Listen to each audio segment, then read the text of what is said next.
Hi everyone, my name is... Hi everyone, Canoopsy here, and there are two Apple devices that are incredibly similar, but also incredibly different. I'm talking about the new MacBook Air and the new iPad Pro. They're pretty much almost the exact same price for the baseline models, but that's kind of where the similarities end with these two devices, and I'm going to be comparing them today, after this. This video is brought to you by Skillshare, the best place to learn all those amazing creative skills you've always wanted to learn. Hit the link in the description to find out more, as well as get a 2-month free trial. Okay, so first up, the hardware and design. The MacBook Air is your standard laptop. It looks like a MacBook, it feels like a MacBook, it's all aluminum, it's pretty well built. The display is nice, but not that bright.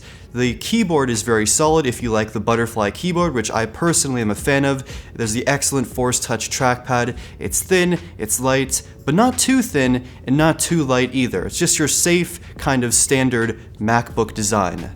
Well, the new iPad Pro is kind of this entirely different experience. It's ultra thin, ultra light, and it just feels amazing to hold because of just how thin and light it is. And yes, if you're not careful, it does bend, but we're not going to be talking about that. The Magic Keyboard case is this super thin and light keyboard that folds up into the iPad. The keys feel nice in my opinion, has some good angles, and the Apple Pencil is something that I really am a big fan of. It's great for writing out notes in school, great for drawing or sketching, or just navigating the iPad kind of like a mouse in some situations. But here's something to get used to on the iPad Pro. There is no mouse support, so you can't plug in an external mouse, no Bluetooth mice, so you gotta kinda get used to using touch for basically everything, or the Apple Pencil is kind of like your pointing stylus device. Now speaking of getting used to stuff, a full desktop OS versus a mobile OS like iOS, there's a lot to get used to. Most notably for me, it's file management in general, so just finding files, having files all in one place, downloads, importing and exporting and transferring files. There's no desktop on the iPad Pro, just files in general are hard to keep track of on the iPad Pro. They're pretty much all stored within the Files app or within specific applications or in iCloud. It's this whole kind of confusing mess and I hope Apple fixes it, but for now, it's a pain to deal with files on the iPad Pro. Well, of course on macOS it is a full desktop operating system, so you have all the files where you'd expect them to be, you can save them to the desktop, put them in folders, look them up whenever you want them. It's just so much better with a real file manager. There's also dumb things like limitations to the USB-C port, which should be ultra powerful and flexible for everything. Like you can't plug in SSDs, external hard drives, or flash drives. They just don't work. And of course there's also no mouse support as well, so doing certain things can kind of feel weird and cumbersome, like transferring files, dragging images. It just doesn't work sometimes, which is kind of a shame.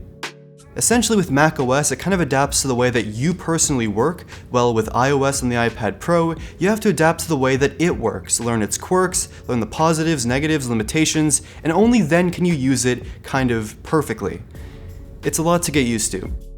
But here's something a little bit interesting. So the baseline MacBook Air is not a very powerful machine. It's good for your basic stuff like watching videos, browsing the web, working on essays, typing out notes, working on presentations, going on social media, all those basic kind of standard laptop things. But for more intensive things in pro applications, it's just not fast enough. So Photoshop with a whole bunch of layers in a project, Final Cut Pro 10, editing more intensive, larger photos, Premiere, playing some light games, it's probably not going to happen. It's going to be a pretty slow and pretty laggy experience. Well, the iPad Pro does all those basic things I mentioned pretty well with the MacBook Air, like typing out essays, watching videos, browsing the web. It's all a pretty good experience on the iPad Pro. But for the intensive things, you'd be a little bit surprised, although it's not exactly what you'd expect. Well, you don't have those full desktop official applications from Adobe or from Apple directly. You do have some excellent alternative applications like LumaFusion for editing videos, which is surprisingly advanced, surprisingly full-featured, Graphic for your layout and Illustrator kind of stuff, Procreate for drawing and sketching, the full version of Photoshop coming very soon to the iPad Pro, as well as games like PUBG, Fortnite, The Binding of Isaac. There's a whole bunch of games available on iOS. But the difference between the iPad Pro and the MacBook Air with these applications is they're going to run perfectly on the iPad Pro with no lag, no delay, gonna be fast, gonna be fluid, it's gonna be an awesome experience. And this is because of optimization. Well, the iPad Pro's processor is super fast, it's very powerful, the applications and software on iOS are very well optimized with the iPad Pro's hardware, so they're gonna work very, very well.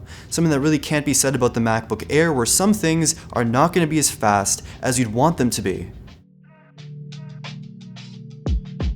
You see kind of the situation here with software. The MacBook Air has the ability to download and use those full desktop pro applications, but with intensive ones, slowly and not very well. It does the basics well though, but so does the iPad Pro. And in replacement of those full desktop applications, it can use pro alternatives that run flawlessly on the iPad Pro. So you have no lag, no delay in intensive applications, and the basic apps work very well too, but you have to deal with the shortcomings and limitations of iOS, a mobile-first operating system. So choosing between these two devices, here's a quick little summary. The MacBook Air is safe. It's your standard laptop with a good keyboard, good trackpad, decent display, it's thin, it's light, it's a beautiful computer.